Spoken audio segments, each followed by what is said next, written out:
Joining us on set, we have Komal Samaroo. He is the chairman of Demerara Distillers, and in Trinidad and Tobago, you must know not only Demerara rums, but also we're talking about Demerara sugar.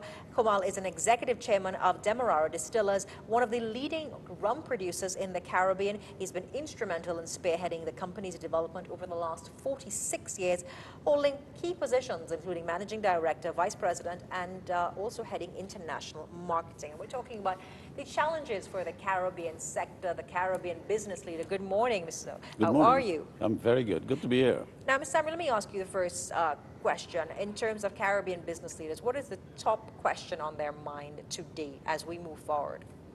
Yes, I believe that we are operating in a global marketplace that is going through very dynamic changes. And I think every Caribbean business leader must be thinking about market share, how we preserve it, how we expand it, how we retool, how we re-engineer our operations to carve that niche and maintain our position in today's international marketplace. Carving a niche and international position, you know, when people talk about the Caribbean region, and your home base is Guyana. That's right. And a couple of years ago, everyone identified Guyana as, you know, because you're so naturally endowed in terms of the resources, the land space, the natural resources. But there are challenges specific to Guyana, which a lot of people believe that you've been unable to sort of overcome. Technology, infrastructure. What are the major challenges facing a company like yours?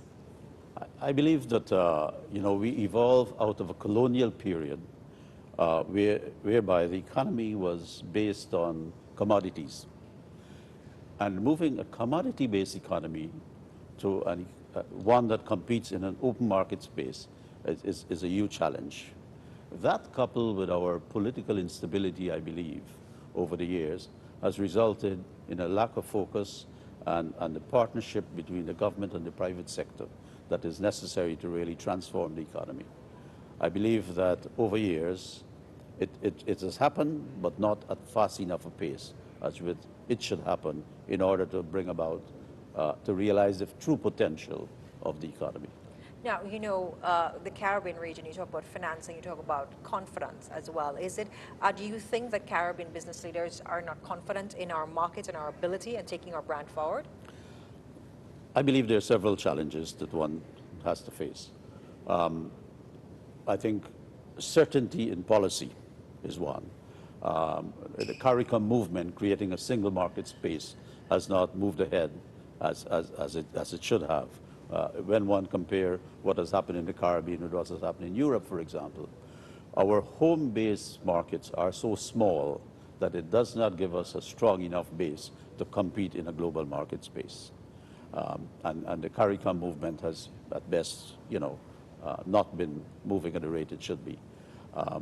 I believe that as a region endowed with a lot of natural resources, we have not been able to take those natural resources and convert it and package it in products that we can successfully market in a global market space. Now, you know, the Caribbean brand and within the region, taking the Caribbean product beyond CARICOM, that obviously it's the next thing that manufacturers like yourself need to do in terms of the challenges faced in entering the US space and even the European market. Yes. I have dealt with the rum industry in the Caribbean, in Canada and Europe. Sometimes we believe that the United States is one market, but it's not. It's 50 different markets because the sale and distribution is controlled on a state-by-state basis. Likewise, in Canada, each province is a different market whereby the law, the Importation of Intoxicating Liquors Act, give a monopoly to the provincial government on the importation and sale of alcoholic beverage. Very often we do not understand these markets. We depend on our agents and our distributors. And not until we get out there ourselves and we start understanding it and start positioning our product in the right segments and the right niche do we really start to make progress. We have, in our company, we have done that over the last 10 years and we have laid a foundation simply by going out there ourselves and doing the job for our brand. Now, you know, when we talk about the manufacturing sector in the Caribbean, and it's funny that off-air we were having the conversation about the manufacturing sector in the Caribbean. Do we really have a vibrant manufacturing sector in the Caribbean? It's an interesting question. Today's manufacturing, sector has evolved to a stage where you no longer need the huge, large-scale manufacturing. If you take the beer industry, for example, it's a classic case. The craft beer industry in the United States and Canada and other countries have been growing at such a phenomenal pace because they understand the consumer and how to position their product to connect with the consumer. Unfortunately, in the Caribbean, we do not understand the consumer in the developed world. We do not understand what is driving them. And unless you can do that to connect with the consumer, you really don't have a chance in today's marketplace. When you talk about the connecting to the consumer and the concept of innovation in the Caribbean, everyone has a different idea of innovation. And for the manufacturing sector to understand that businesses of today will not be the same business of 10 years or even the same business of 20 years for sure. What do you think are the major challenges to innovation in the Caribbean for the manufacturing sector? I believe the fundamental problem has to do with our education system not producing the kind of people, the kind of employees that are oriented towards innovation. Our education system still prepares today's young people for the traditional way business is done. In today's world, which is driven by technology, which is driven by market forces, human behavior, in a world where the millennial generation has the spending power and they have expectations, okay, and unless we understand that process and we find the right route to market, we really never make progress. In our business, for example, the phenomenal rise in the cocktail culture, the premiumization of spirits, for example. And it is not without reason why in the international marketplace, the rum category has been the least developed of all business categories.